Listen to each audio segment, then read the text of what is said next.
நாம் இன்றைக்கி நம்முடைய வேதத்தை எடுத்துக்கொள்வோம். ஆதியாகமம் 32.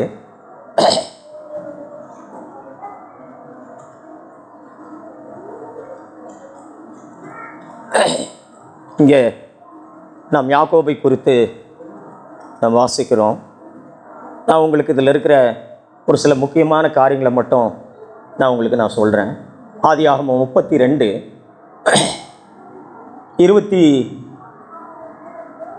22வது வசனத்தில் இல்லை, எல்லாத்தையுமே நம்ம வாசிக்க வேண்டாம். நான் ஒரு சில காரியங்களை மட்டும் நான் சொல்கிறேன், கவனிங்க. ஆதியாகமம் 32:22 யாக்கோபு தன்னுடைய 11 குமாரரை கூட்டிக் கொண்டு யாக்கோபு என்கிற ஆற்றின் கரையை கடந்தான்னு சொல்லி நாம் பார்க்குறோம். அதுக்கடுத்து 23 அதுக்கு கீழே தனக்கு உண்டான யாவையும் அக்கறைப்படுத்தினான் என்று சொல்லி நாம் வாசிக்கிறோம். அதுக்கடுத்து 24வது வசனத்தில் யாக்கோபு பிந்தி தனித்திருந்தான் என்று சொல்லி நாம் வாசிக்கிறோம். அதுக்கப்புறம் 26வது வசனத்தில் ஆண்டவரை நோக்கி சொல்கிறான், நீர் என்னை ஆசீர்வதித்தால் ஒழிய உம்மை போக விடேன் என்று சொல்கிறத நாம் பார்க்குறோம். அதுக்கடுத்து தேவன் இந்த யாக்கோபை ஆசீர்வதித்தார் என்று சொல்லி நாம் பார்க்குறோம்.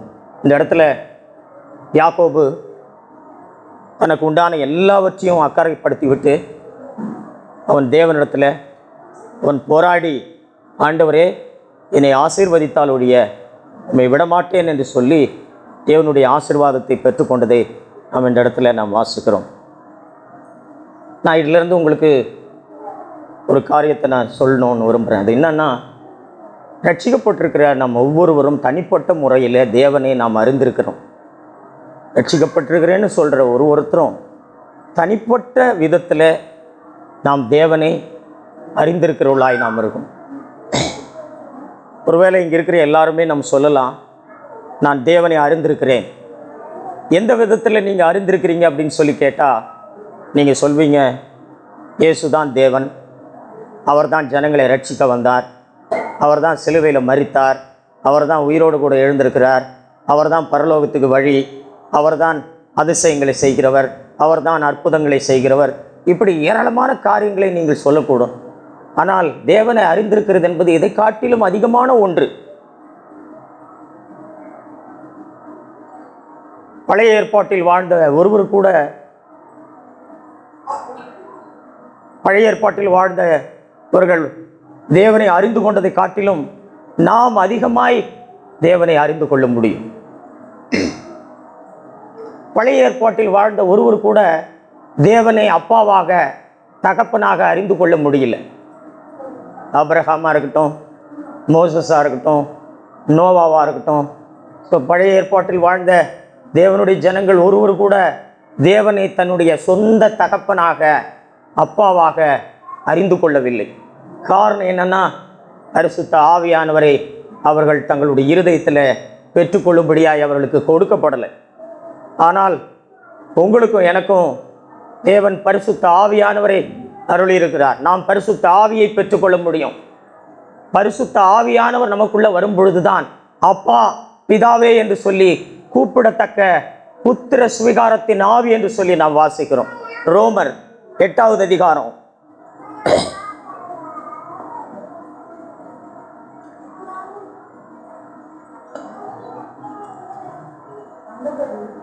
ரோமர் 8வது அதிகாரம் 15வது வசனத்தை அந்தபடி திரும்பவும்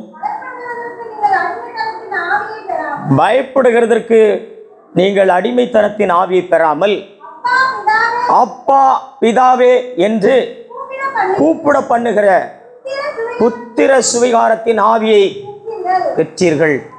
இங்க இருக்கிற நீங்க, நான் பரிசுத்த ஆவியை பெற்றிருக்கிறேன், எனக்குள்ள பரிசுத்த ஆவியானவர் இருக்கிறார் அப்படின்னு சொன்னால் எப்படி நீங்கள் அதை கண்டுபிடிப்பீங்க? எனக்குள்ள பரிசுத்த ஆவியானவர் இருக்கிறாருன்னு சொல்லி எப்படி நீங்கள் அதை கண்டுபிடிப்பீங்க? எப்படி நீங்கள் தெரிஞ்சுக்கிறது? நம்ம இங்கே இருக்கிற எல்லாரும் எனக்குள்ள பரிசுத்த ஆவியானவர் இருக்கிறார்னு சொல்லி எப்படி தெரிஞ்சுக்கிறது? அநேகர் சொல்கிறாங்க, அந்நிய பாஷை பேசுகிறதுனால நான் பரிசுத்த ஆவியை பெற்றுக்கொண்டேன். இன்னும் ஒரு சிலர் சொல்கிறாங்க, நான் பிசாசுகளை துரத்துகிறபடினாலே நான் அந்நிய பாஷையை பெற்றுக்கொண்டிருக்கிறேன். இன்னும் ஒரு சிலர் சொல்கிறாங்க, நான் விசேஷமான பாடல்களை பாடுவதனாலே நான் பரிசுத்த ஆவியை பெற்றுக்கொண்டிருக்கிறேன். இவைகள் ஒன்று கூட நீங்கள் உங்களுக்குள்ளாக பரிசுத்த ஆவியானவர் இருக்கிறார் என்பதற்கான அடையாளம் இவைகள் ஒன்று கூட கிடையாது. பரிசுத்த ஆவியானவர் எனக்குள்ளே இருக்கிறாருன்னு சொன்னால் அதை நான் எப்படி அறிஞ்சிக்கிறதுன்னா, பரிசுத்த ஆவியானவர் எனக்குள்ளே வரும் பொழுது தேவனை நான் அப்பாவாக, அவரை நான் தகப்பனாக நான் கூப்பிடுவேன். அவரை நான் தகப்பனாக அறிந்து கொள்வேன், அப்பாவாக அறிந்து கொள்வேன். தனிப்பட்ட விதத்தில் நாம் ஒவ்வொருவரும் தேவன் எனக்கு அப்பா, தேவன் என்னுடைய தகப்பன் என்பதை நாம் அறிந்திருக்க வேண்டும். இது நம்முடைய மனதிலே நீங்கள் அறிந்து கொள்ள முடியாது. உங்கள் மூளையை பயன்படுத்தி இதை நீங்கள் அறிந்து கொள்ள முடியாது. அநேகர் அப்பா பிதாவே என்று சொல்வது வேதத்தில் எழுதியிருக்கிறதை வைத்து சொல்லுகிறீர்கள். யாரோ ஒருத்தர் சொல்றதுனால நாம் சொல்லுகிறோம். யாரோ ஒருத்தர் இந்த வரிகளை எல்லாம் பாடல்களில் எழுதி பாடுகிறதுனால நாம் சொல்லுகிறோம். அப்படி சொல்லக்கூடாது. பரிசுத்த ஆவியானவர் எனக்குள்ள வந்தது நிமித்தமாய் அவரே எனக்கு தேவனை அப்பாவாகவும் தகப்பனாகவும் அறிந்து கொள்ளும்படியாய் அவரே எனக்கு உதவி செய்கிறார். பரிசுத்த ஆவியானவர் எனக்குள் வரும் பொழுது நான் தேவனை அப்பா என்று சொல்லி கூப்பிட முடியும், தகப்பனே என்று சொல்லி கூப்பிட முடியும். யாரோ ஒருவர் சொல்லிக் கொடுத்து செய்வதல்ல. இது உங்களுடைய மனதை பயன்படுத்தி வேதத்தை படித்து அறிந்து கொள்வதில்லை. உங்க இருதயத்துக்குள்ளாக பரிசுத்த ஆவியானவர் வந்ததின் நிமித்தமாக தேவனை நீங்கள் என்ன பண்ண முடியும்? அப்பா அப்படின்னு சொல்ல முடியும், தகப்பனே சொல்ல முடியும். அப்பாவாகவும் தகப்பனாகவும் நாம் அவரை அறிந்து கொள்ள முடியும். நீங்க இங்க இருக்கிற ஒவ்வொருத்தரும் எனக்குள்ள பரிசுத்த ஆவியானவர் இருக்கிறார் என்பதை அறிந்து கொள்வதற்கு இதை விட தெளிவான வேற ஒரு பதில் இல்லை. இங்கே இருக்கிற நாம் ஒவ்வொருவரும் தேவனை அப்பாவாக தகப்பனாக நாம் அறிந்திருக்கிறவர்களாய் நாம் இருக்க வேண்டும். இதை தவிர மற்ற அடையாளங்கள் எல்லாம் உண்மையானதல்ல. எனக்கு அன்பானவர்களே, நான் தேவனை அப்பாவாக தகப்பனாக அறிந்திருந்தால் என்னுடைய எல்லா பிரச்சனைகளுக்கான தீர்வை நான் கண்டுபிடிச்சிருப்பேன். என்னுடைய எல்லா தேவைகளுக்கான தீர்வை நான் கண்டுபிடிச்சிருப்பேன். இன்னைக்கு நமக்கு ஏராளமான பிரச்சனைகள் இருக்கலாம், ஏராளமான தேவைகள் இருக்கலாம். ஆனால் நான் உங்களுக்கு சொல்லுகிறேன், உங்களுடைய பிரச்சனை உங்களுக்கு இருக்கிற பிரச்சனை அல்ல. தேவனை தகப்பனாக அப்பாவாக நாம் அறிந்து கொள்ளாததான் நம்முடைய மிகப்பெரிய பிரச்சனை. நம்முடைய தேவை தேவனை அப்பாவாகவும் தகப்பனாகவும் அறிந்து கொள்ளாததுதான் நம்முடைய மிகப்பெரிய. தேவனை அப்பாவாகவும் தகப்பனாகவும் நாம் அறிந்து கொள்ள வேண்டும். அதுதான் நம்முடைய மிகப்பெரிய தேவை. நாம் தேவனை அப்பாவாக தகப்பனாக அறிந்திருக்கும் பொழுது எல்லா பிரச்சனைகளிலிருந்து நாம் விடுதலையாக்கப்பட்டவர்களாக நாம் இருப்போம். ஒரு 2 பிள்ளைகளை பார்க்குறீங்க. ஒரு பிள்ளைக்கு அப்பா இருக்காரு, பெற்றோர் இருக்கிறாங்க. இன்னொரு பிள்ளைக்கு யாருமே இல்லை, பெற்றோர் இல்லை. ஒரு பிள்ளை அநாத பிள்ளையா இருக்கு. இந்த 2 பிள்ளைகளில் யார் கவலையற்றவர்களாக இருப்பாங்க, யார் சந்தோஷமாக இருப்பாங்க, யார் பயம் இல்லாமல் இருப்பாங்க, யார் இருப்பாங்க? அப்பா இருக்கிற அந்த பிள்ளை சந்தோஷமா இருப்பா. அப்பா இருக்கிற அந்த பிள்ளை கவலை இல்லாதவனா இருப்பான். அப்பா இருக்கிற அந்த பிள்ளை பயம் இல்லாதவனா இருக்கிறான். ஆனா தகப்பன் இல்லாத அந்த அனாதையா இருக்கிற அந்த பிள்ளைய அதனுடைய முகத்துல சந்தோஷத்தை நாம் பார்க்க முடியாது. காரணம், அந்த பிள்ளை அனாதையா இருக்கு. இன்னைக்கு ரட்சிக்கப்பட்டன்னு சொல்லுகிற நாம் ஒவ்வொருவரும் அனாதைகள் இல்லை, நமக்கு ஒரு தகப்பன் இருக்கிறார். நம்முடைய தேவன் நமக்கு தகப்பன். ஏதோ மற்றவரிடத்திலிருந்து ஒரு பரிதாபத்தை பெற்றுக்கொள்ளும்படியாய் நாம் ஜனங்க கிட்ட இருந்து ஒரு பரிதாபமான ஒரு காட்சி அளிக்கக்கூடியவர்களாய் நம்மை காண்பிக்க கூடாது. ஆண்டவர் சொன்னார் தன்னுடைய சீஷர்களுக்கு, நான் உங்களை திக்கற்றவர்களாக விடேன் என்று சொன்னார். எனக்கு அன்பானவர்களே, பரிசுத்த ஆவியானவரை நான் பெற்றுக்கொள்ளும் பொழுது, பரிசுத்த ஆவியானவர் எனக்குள்ள இருக்கும் பொழுது தேவனை நான் அப்பாவாக தகப்பனாக நான் அறிந்திருப்பேன். என்னுடைய எல்லா கவலையிலிருந்து நான் விடுதலையாக்கப்பட்டிருப்பேன். எல்லா விதமான பயத்திலிருந்து விடுதலையாக்கப்பட்டிருப்பேன். ஜனங்களுக்கு முன்பதாக ஒரு பரிதாபமான ஒரு தோற்றத்தை காண்பிக்கும்படியாக நான் ஒன்றையும் நான் பேச மாட்டேன்.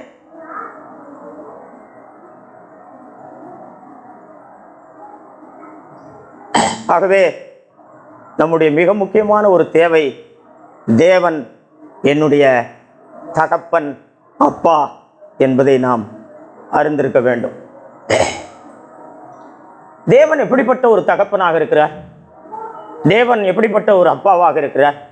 நான் உங்களுக்கு ஒரு வசனத்தை காண்பிக்கிறேன். ரோமர் 11வது அதிகாரம்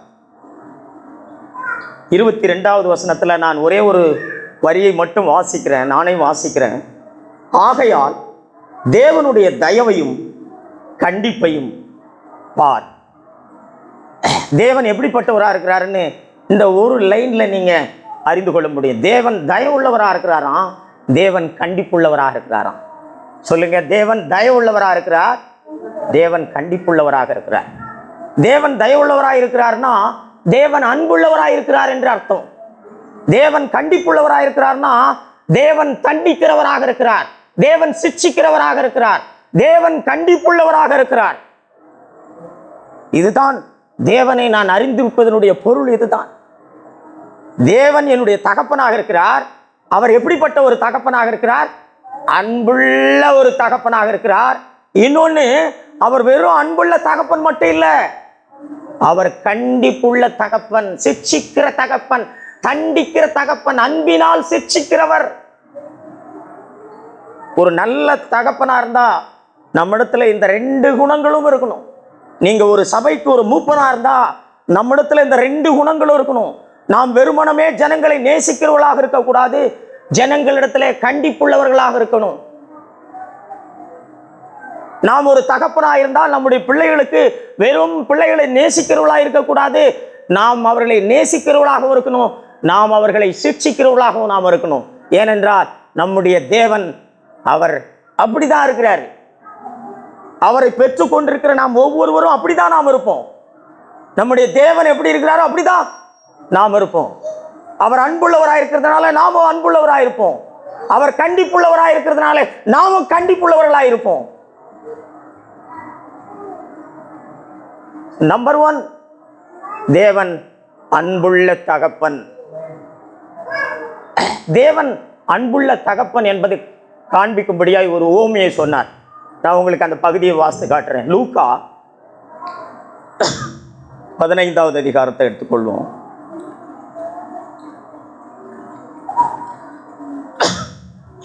லூக்கா 15வது அதிகாரம் 11வது வசனத்திலிருந்து ஆண்டவர் ஒரு ஓமையை குறித்து சொன்னார். நீங்க வாசிக்க வேண்டாம், நீங்க கவனிங்க.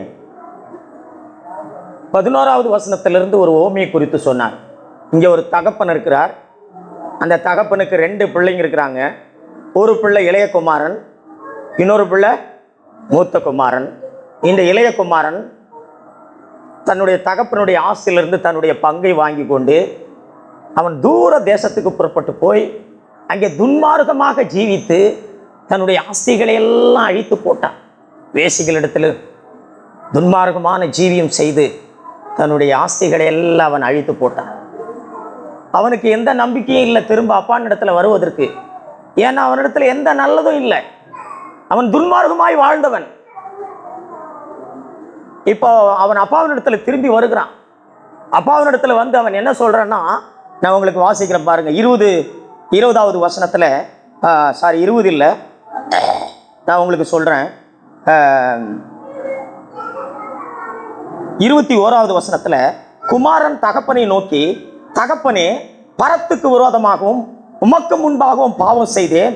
இனிமேல் உம்முடைய குமாரன் என்று சொல்லப்படுவதற்கு நான் பாத்திரன் அல்ல என்று சொன்னான். அதுக்கு கீழே இந்த பகுதியில் நாம் என்ன வாசிக்கிறோம்? அந்த துன்மார்க்கமாய் ஜீவித்த அந்த குமாரன் எப்படி தன்னுடைய தகப்பனிடத்தில் திரும்பி வர முடிந்தது? ஏனென்றால் அவங்கிட்ட இருக்கிற நன்மையை வைத்து அவன் திரும்பி வரல. அவன் தான் நல்லவனாக இருந்ததுனால திரும்பி வரல. அவனை மனம் திரும்ப கொண்டு வந்தது எது? அவனை மனம் திரும்பி தகப்பனிடத்திற்கு கொண்டு வந்தது எது? தகப்பனுடைய அன்பு. என் தகப்பன் என்னை நேசிக்கிறார், நான் போனாலும் அவர் என்னை தள்ளமாட்டார், அவர் என்னை ஏற்றுக்கொள்வார். ஒருவேளை நான் அவருடைய பிள்ளை என்கிற தகுதி இழந்தவனாயிருந்தாலும் என்னை ஒரு வேலைக்காரனாவது அவர் என்னை வைத்துக் கொள்வார். அப்படிப்பட்ட நம்பிக்கை அந்த குமாரனுக்கு எப்படி வந்தது? அவரிடத்தில் இருக்கிற எந்த நன்மையும் வைத்து இல்லை, அவன் நல்லவனாய் இருந்ததுனால தன் தகப்பனிடத்துல வரல. அவன் துன்மார்க்கமாய் ஜீவித்தவன், அவன் ஆஸ்திகளை எல்லாம் அழித்து போட்டவன். அவனுக்கு ஒரே ஒரு நம்பிக்கை தான் தகப்பனிடத்துல வர்றதுக்கு. அந்த நம்பிக்கை என்ன? என்னுடைய தகப்பன் என்னை என்ன பண்றாரு?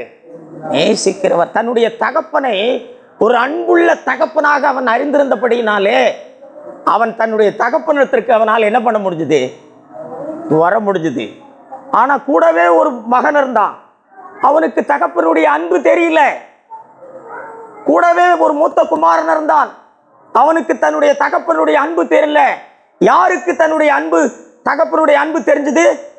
துன்மார்க்கமாக ஜீவித்தவனுக்கு, வேசித்தனத்திலே விபச்சாரத்திலேயும் வாழ்ந்தவனுக்கு, அவனுக்கு தான் தேவனுடைய அன்பு தெரிஞ்சது. ஆனா கூட இருந்த மூத்த குமாரன் அவன் எதுவுமே செய்யல.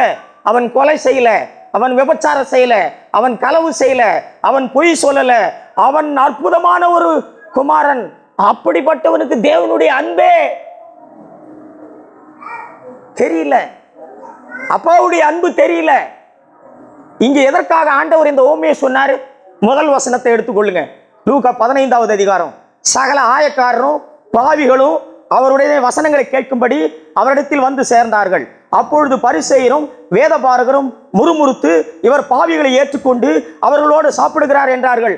அவர்களுக்காகத்தான் இந்த ஓமைகளை எல்லாம் சொன்னார். அங்க 2 விதமான மக்கள் இருக்காங்க. ஒன்னு ஆயக்காரர், பாவிகள். அவங்களுக்கு வேதம் தெரியாது, அவர்கள் வேதத்தை படித்தவர்கள் இல்லை. இயேசு கிறிஸ்து யார் என்பதை இந்த வேதத்தின் மூலமாக அவர்கள் அறிந்து கொள்ளாதவர்கள். ஆனால் பரிசேயர்கள் இருந்தார்கள், வேத பாரகர் இருந்தார்கள். அவர்களுக்கு ஆதியாகமத்திலிருந்து மல்கியா வரைக்கும் அவர்களுக்கு தெரியும். இதுல மேசியா வருவார் என்று தெரியும். இந்த இயேசுவை குறித்து அவர்கள் படித்திருந்தார்கள், அனைத்தையும் அறிந்திருந்தார்கள். ஆனால் அவர்களுக்கு அவருடைய அன்பு தெரியல, அந்த தேவனுடைய அன்பு தெரியல, வந்திருக்கிறவர் யாருன்னு தெரியல, அவர் மீது அவர்களால் நம்பிக்கை வைக்க முடியல. ஆனா பாவிகளும் மாயக்காரர்களும் வேதத்தை படிக்காமலேயே இயேசுவை விசுவாசித்தார்கள். நான் உங்களுக்கு ஒன்று சொல்லட்டுமா? நீங்க அதிகமா படிச்சவங்களை விட படிக்காதவர்கள் தான் தேவனை விசுவாசிப்பது மிக எளிது. நீங்க அதிகம் படித்தது தவறல்ல, படித்திருக்கிறேன் என்ற பெருமை ஒரு காலம் நீங்கள் தேவனை விசுவாசிக்க முடியாது. இங்க பரிசேயர்களால் இயேசுவை விசுவாசிக்க முடியல. அவர்கள் தங்களுடைய அறிவை பயன்படுத்தி இந்த வேதத்தை படித்திருந்தார்கள். விசுவாசம் என்பது இருதயத்திலிருந்து வருவது. உன் மூளையினாலே படிப்பதினாலே உனக்கு விசுவாசம் வராது. விசுவாசம் உன் ஆவியிலிருந்து வரணும், உன் இருதயத்திலிருந்து வரணும். பாவிகளுக்கு அந்த விசுவாசம் வந்தது, பரிசேயர்களுக்கும் ஆயக்காரர்களுக்கும் வேதபாரர்களுக்கும் அந்த விசுவாசம் இல்லை. அவர்களுக்காக தான் இதை சொன்னாரு. 2 பேர் இருந்தாங்கல்ல, 2 குமாரன்ல ஒரு குமாரன் யாருக்கு அடையாளம்? பாவிகளுக்கு ஆயக்காரர்களுக்கு அடையாளம். இன்னொரு குமாரன் யாருக்கு அடையாளம்? வேதபாரர்களுக்கும் பரிசேயர்களுக்கும் அடையாளம். இந்த வேதபாரர்களும் பரிசேயரும் கொலை செய்யல, உபச்சாரம் பண்ணல, வெளிப்பிரகாரமாய் எந்த ஒரு தவறையும் செய்யல. அவர்கள் நல்லவர்களாக இருந்தார்கள் வெளியில. ஆனாலும் அவர்களால் இயேசுவை என்ன பண்ண முடியல. ஆனா பாவிகள் மோசமானவர்களாக இருந்தார்கள், உபச்சாரம் செய்கிறவர்களாக இருந்தார்கள். அவர்களுக்கு அந்த ஆண்டவர் மீது விசுவாசம் ரொம்ப எளிதாக வந்துருச்சு. அவங்களுக்கு தான் இந்த ஓமையை சொல்றாரு. ஒரு துன்மார்க்கமான மனிதனுக்கு தேவனுடைய அன்பு தெரியுது, ஆனா நீங்க வெளிப்பிரகாரமாய் நல்லவங்களா இருந்ததுனால உங்களுக்கு தேவனுடைய அன்பு என்ன பண்ணல, தெரியல. இந்த ஆபத்து இன்ற கிறிஸ்தவ சபைகள்ல இருக்கு சகோதரா. நம்முடைய கிறிஸ்தவ சபைகள்ல இருக்கு. நம்முடைய கிறிஸ்தவர்கள் தேவனுடைய அன்பினாலே அவர்கள் மனம் திரும்பல. அவர்களுடைய மனம் திரும்புதலுக்கு தேவனுடைய அன்பு காரணமா இல்லை. அவர்கள் ஏதோ ஒரு நோக்கத்துக்காக தன்னுடைய மூலையிலே வேதத்தை அறிந்து வாசித்து அவர்கள் ஏதோ ஒரு நன்மைக்காக, ஏதோ ஒரு ஆசீர்வாதத்திற்காக, ஏதோ ஒரு செயலமான காரியங்களுக்காக ஆண்டவரிடத்தில் ஏராளமான ஜனங்கள் வந்திருக்கிறார்கள். அவர்களுடைய இருதயம் அசைக்கப்படல, சிலுவையின் அன்பு அவர்களை தொடல, சிலுவை அவர்களுடைய இருதயத்தை அசைக்கல, அவர்களுக்கு தேவனுடைய அன்பு ஒரு மனம் திரும்புதலை கொண்டு வரல. ஆகவே இன்றைக்கு அவர்கள் தங்களுடைய மனதை பயன்படுத்தி இந்த வேதத்தை வாசித்து அதிகமான அறிவை பெற்றுக்கொண்டு பரிசேயர்களாக இருக்கிறார்கள், வேத பாரகர்களைப் போல இருக்கிறார்கள். இன்னைக்கு கிறிஸ்தவத்தில் இது நடந்து கொண்டிருக்கிறது. நீங்களும் நானும் யார்? நீங்களும் நானும் யார்? மூத்த குமாரனா, இளைய குமாரனா? மூத்த குமாரனை போன வெளிப்படையாய் நல்லவர்களாக நீங்க இருந்து கொண்டிருந்தால் இது நிமித்தமாய் தேவனிடத்தில் நீங்க வந்திருப்பது உண்மையா இருந்தால், இதுதான் தேவன் கிட்ட வந்ததுக்கு காரணமா இருந்தால், நிச்சயமா நான் சொல்றேன், நீங்க பரிசேயர்கள். நான் துன்மார்க்கமாய் ஜீவித்தவன், நான் அசுத்தமானவன், நான் பாவி, என்னிடத்துல எந்த நன்மையும் இல்லை. பவுல் சொல்லுகிறார், என் மாம்சத்தில் நன்மை வாசமாக இல்லை. எனக்கு அன்பானவர்களே, ஏதோ வெளிப்படையாய் நீங்கள் நல்லவர்களைப் போல இருக்கிறதை வைத்துக் கொண்டு நீங்கள் இதுதான் என்னை கிறிஸ்துவ அண்டைக்கு வழி நடத்தினது என்று சொல்வீர்களானால் நாம் வஞ்சிக்கப்பட்டிருக்கிறோம். அப்பாவுடைய அன்புதான் நம்மை அவரிடத்துல மனம் திரும்பும்படியாய் கொண்டு வந்திருக்கிறது. அந்த பிள்ளை என்ன சொன்னா, அப்பா உமக்கு விரோதமா, பரத்துக்கு விரோதமா நான் பாவம் செஞ்சேன். இப்படிதான் நம்முடைய மனம் திரும்புதல் இருக்கணும். தேவனுக்கு விரோதமாய் நான் பாவம் செய்திருக்கிறேன், மனுஷங்களுக்கு விரோதமாய் நான் பாவம் செய்திருக்கிறேன். இந்த மாதிரி ஒரு மனம் திரும்புதல் நம்மிடத்தில் இருக்கணும். தேவனுடைய அன்பு மட்டுமே இப்படிப்பட்ட மனம் திரும்புதலை நமக்கு கொண்டு வர முடியும். இன்றைக்கு நாம் இயேசு கிறிஸ்துவிடத்தில் வந்திருப்பது எந்த அடிப்படையில் நாம் வந்திருக்கிறோம்? உங்ககிட்ட இருக்கிற நன்மையை வைத்து வந்திருக்கிறீங்களா? நீங்க நல்லவர்களா இருந்ததுனால வந்திருக்கிறீங்களா? எந்த நம்பிக்கையில நீங்க தேவனிடத்திற்கு வர முடியும்? எந்த நம்பிக்கையில ஆண்டவரிடத்துக்கு வர முடியும்? வேதம் சொல்லுகிறது, முற்காலத்திலே நாம் எப்படி இருந்தோம்? நம்முடைய மனசும் நம்முடைய மாம்சமும் விரும்பினவைகளை எல்லாம் செய்தோம். நாம் நல்லவர்கள் இல்லை, நாம் கெட்டவர்கள், நாம் அசுத்தமானவர்கள், நாம் துன்மார்க்கமாய் வாழ்ந்தவர்கள். நமக்கு எந்த நம்பிக்கையில இயேசு கிறிஸ்துவிடத்தில் நாம் வந்திருக்கிறோம்? அவருடைய சிலுவையின் அன்பு, அவருடைய சிலுவையின் அன்பு, அவர் நம்மை நேசிக்கிறார் என்கிற ஒரே விசுவாசம்தான் அவரிடத்திற்கு நாம் வந்து மனம் திரும்பும்படியாய் செய்திருக்கிறது. வேற எதுவுமே நம்முடைய மனம் திரும்புதலுக்கு காரணம் அல்ல. நாம் மனம் திரும்புவதற்கு காரணம் அவருடைய சிலுவையின் அன்பு. எனக்கு அன்பானவர்களே, நாம் எப்படி ஆரம்பிச்சோமோ, எத்தனை முறை நீங்கள் பாவத்தில் விழுந்தாலும் இதே அடிப்படையில் தான் நீங்க தேவன் கிட்ட வர முடியும். கடைசி வரைக்கும் இதுதான் அடிப்படை. நீ ஆரம்பிக்கும் போது உன்னிடத்துல நன்மை இல்லை, ஆரம்பிக்கும் போதும் அவருடைய அன்பு தான் உன்னை அவர் அண்டைக்கு வர வச்சது. திரும்ப திரும்ப நீ பாவத்தில் விழுந்தாலும், திரும்ப திரும்ப எத்தனை முறை நீ தோல்வி அடைஞ்சாலும், இந்த ஒரே நம்பிக்கையில தான் நீ அவர்கிட்ட வர முடியுமே தவிர உங்ககிட்ட இருக்கிற எந்த நன்மையும் வைத்து நீ அவர்கிட்ட வர முடியாது. அநேகர் நாம் தேவனை அன்புள்ள தகப்பனாக அறிந்திருந்தால் அவரிடத்துல வருவதற்கு நாம் தயங்க மாட்டோம். அவரிடத்துல வருவதற்கு நமக்கு தயக்கம் இருக்காது. ஏன்னா நான் வருவது என்னிடத்தில் இருக்கிற நன்மையினாலே நான் வரல. தேவன் என்னை நேசிக்கிறவர், என்னிடத்துல வருகிறவனை புறம்பே தள்ள மாட்டேன் என்று சொன்னார். வாழ்க்கையின் கடைசி வரைக்கும் அந்த வசனத்தை நாம் விசுவாசிக்க முடியும். நாம் உயிரோடு இருக்கிற வரைக்கும் அந்த வசனத்தை நாம் விசுவாசிக்க முடியும். நான் எத்தனை முறை தோல்வி அடைந்தாலும் அந்த வசனத்தை நான் விசுவாசிக்க முடியும். அவரிடத்துல வரும்பொழுது அவர் என்னை என்ன பண்றாரு? ஏற்றுக்கொள்கிறார், என்னை தள்ளமாட்டார். ஆகவே எனக்கு அன்பானவர்களே, தேவன் அன்புள்ள தகப்பன் என்பதை நாம் முதலாவது அறிந்திருக்கணும். நாம தேவன் அன்புள்ள தகப்பன் என்பதை அறியாவிட்டால் நாம் பரிசேயர்களாக இருப்போம். பாவிகளுக்கு அது தெரியும், பரிசேயர்களுக்கு அது தெரியாது. தேவனுடைய அன்பு யாருக்கு தெரியும்? பாவிகளுக்கு தான் தெரியும், ஆயக்காரனுக்கு தெரியும். சகேயு ஒரு ஆயக்காரன். ஆண்டவரை பார்த்த உடனே அவன் அறிஞ்சுக்கிட்டான். அவருடைய அன்பு அவனை தொட்டுடுச்சு. அவருடைய பார்வை, அவருடைய நடத்தை, அவருடைய எல்லாம், அவருடைய அன்பே அவனை தொட்டுடுச்சு. அவன் தானாகவே சொன்னான், நான் எந்த ஜனங்களை எல்லாம் ஏமாத்தணும் அந்த ஜனங்களுக்கெல்லாம் நான் எல்லாத்தையும் கொடுத்துறேன் அப்படின்னு சொல்லிட்டான். ஆண்டவர் அவனை எதுவுமே சொல்லல. ஆண்டவருடைய அன்பே அவனை தொட்டு அவனை மறந்திரும்ப செய்தது. ஆண்டவர் அதை பார்த்து தான் சொன்னார். அவனுடைய உள்ளத்திலிருந்து அந்த விசுவாசத்தை பார்த்து சொன்னார். அவன் மீது அவனுக்கு எந்த நம்பிக்கையும் வைக்காதவனாக இருந்தான். அவனுடைய இருதயத்தை பார்த்து சொன்னார். அவன் எதுவுமே திரும்ப கொடுக்கறன்னு மட்டும்தான் சொன்னான். ஆண்டவருக்கு தெரியும் அவன் கண்டிப்பாக தருவான். அவனுடைய இருதயத்தை பார்த்து சொன்னார், இன்றைக்கே இந்த வீட்டுக்கு ரட்சிப்பு வந்தது என்று சொன்னார். தேவனுடைய அன்பு எத்தனை பேரை தொட்டு நாம் மனம் திரும்பி இருக்கிறோம்? தேவனுடைய அன்பு நம்முடைய இருதயத்தை எத்தனை பேரை தொட்டு நாம் மனம் திரும்பி இருக்கிறோம்? சகோதரா, தேவனுடைய அன்பை நான் அறிந்து கொள்ளாவிட்டால் நிச்சயமாக நான் சொல்றேன், இந்த கிறிஸ்தவத்திலே நாம் பரிசேயர்களாக இருப்போம். பெரும்பாலான கிறிஸ்தவர்கள் பரிசேயர்களாக இருக்கிறார்கள்.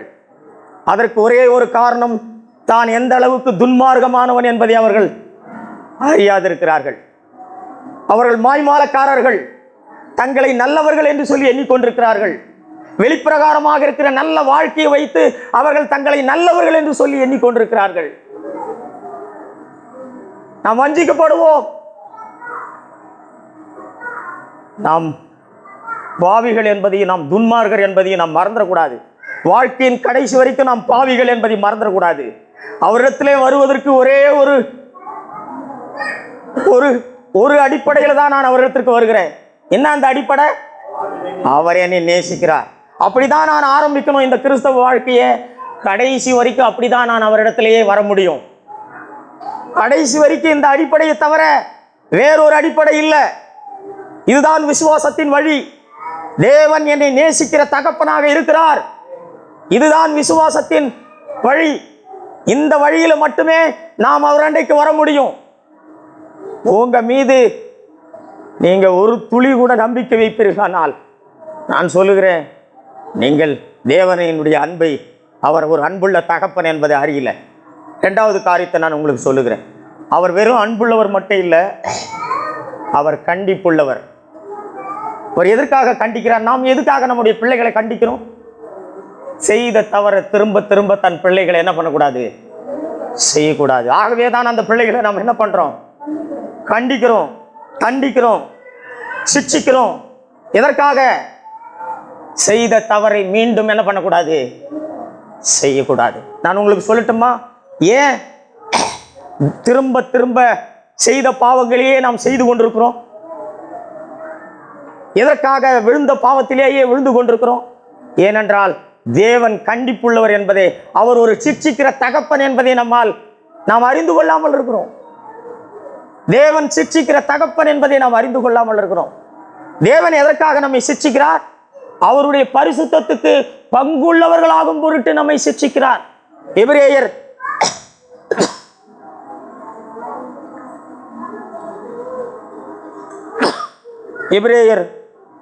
12வது அதிகாரம் நான் உங்களுக்கு வாசிக்கிறேன். 6வது வசனம்.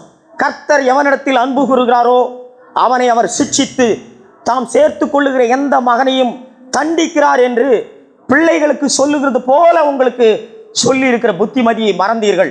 நீங்கள் சிட்சையை சகிக்கிறவளாய் இருந்தால் தேவன் உங்களை புத்திரராக எண்ணி நடத்துகிறார். தகப்பன் சிட்சியாத புத்திரன் உண்டோ? எல்லாருக்கும் கிடைக்கும் சிட்சை உங்களுக்கு கிடையாதென்றால் நீங்கள் புத்திரராயிராமல் வேசி பிள்ளைகளாய் இருப்பீர்களே.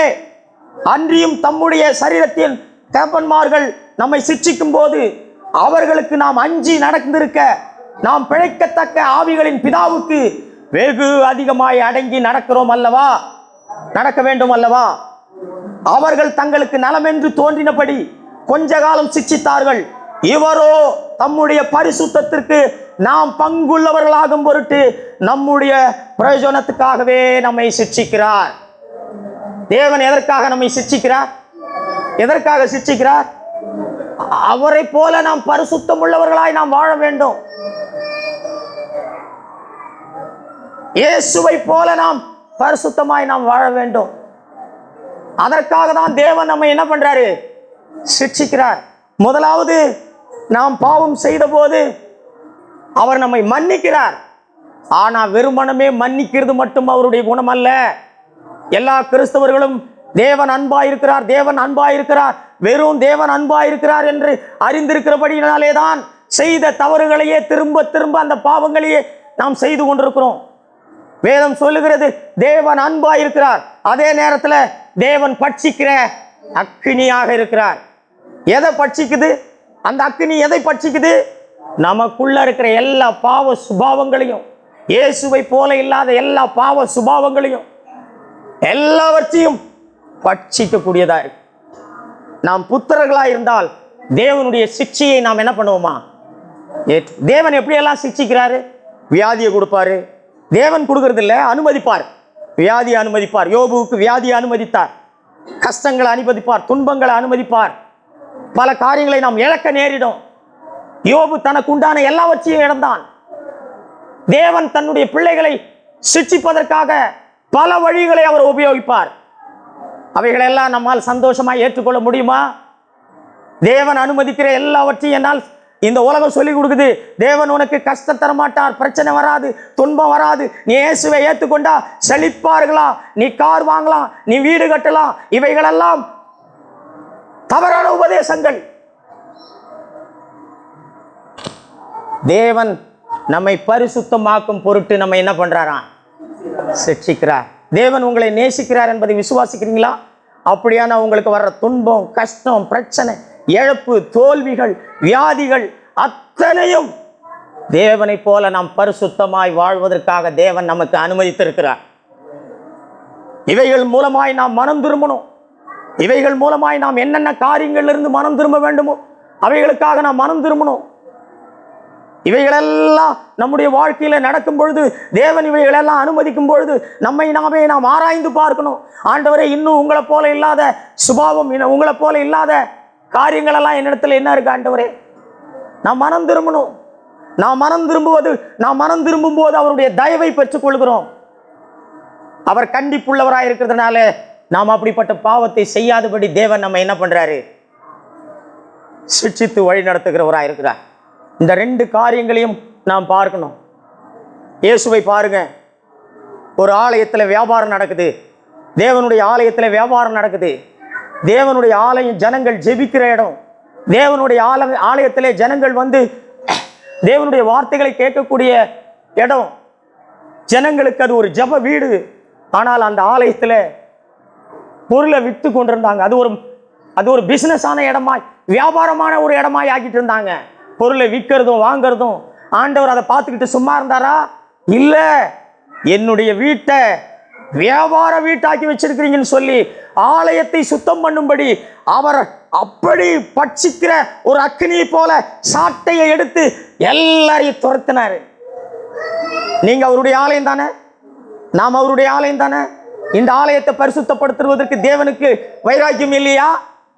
தேவனுக்கு வாஞ்சை இல்லையா? நாம் தேவனுடைய வீடு தானே, நாம் அவருடைய வீடு தானே. உங்க வீட்டில் ஒரு பிரச்சனை இருக்கு, கதவு சரியில்லை, டோர்ஸ் ஜன்னல் சரியில்லை, வீட்டில் இருக்கிற காரியங்களெல்லாம் சரியில்லை. இதெல்லாம் சரிப்படுத்துவீங்களா, சரிப்படுத்த மாட்டீங்களா? அந்த வீட்டுக்கு சொந்தக்காரரா நீங்க இருந்தீங்கன்னா அதை சரி பண்ணுவீங்களா, சரி பண்ண மாட்டீங்களா? இந்த வீட்டுக்கு சொந்தக்காரர் யாரு? இந்த வீட்டுக்கு சொந்தக்காரர் யாரு? இதில் இருக்கிற ஓட்ட உடைச்சல், இதில் இருக்கிற தேவையில்லாத காரியங்கள் எல்லாம் அவர் சரி பண்ணுவாரா, சரி பண்ண மாட்டாரா? எப்படி சரி பண்ணுவாரு? சிட்சித்து. நாம் தேவனுடைய சிட்சையை அற்பமாய் எண்ணுகிறோம். ஒரு உடம்பு சரியில்லாமல் வந்துட்டா உடனே நமக்கு ஹாஸ்பிட்டல் தான் ஞாபகம் வருது. உடனே காசு இருக்கு, பணம் இருக்கு, எடுத்துக்கிட்டு ஹாஸ்பிட்டல் போகிறோம்.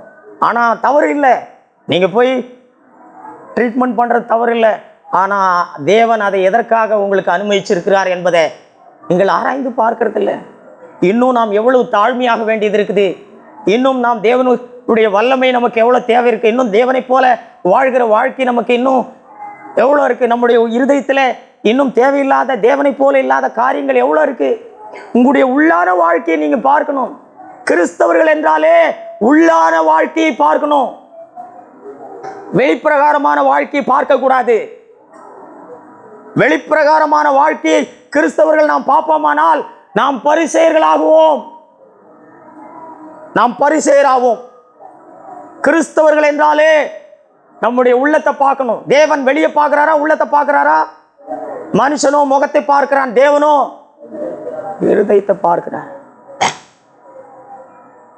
ஆகவே தேவன் நம் வாழ்க்கையில் அனுமதிக்கிற ஒவ்வொரு சிக்ஷையும், ஒவ்வொரு தண்டனையும், ஒவ்வொரு கண்டிப்பாக அவர் நம் வாழ்க்கையில் நடந்து கொள்ளுகிற காரியங்களை நாம் அற்பமாக எண்ணக்கூடாது. அதை ரொம்ப சீரியஸாக எடுத்துக்கணும். தேவன் எனக்கு இதை அனுமதித்திருக்கிறதுன காரணம் என்னை பரிசுத்தமாக்கும் பொருட்டு, அவரை போல என்னை பரிசுத்தமாக்கும் பொருட்டு.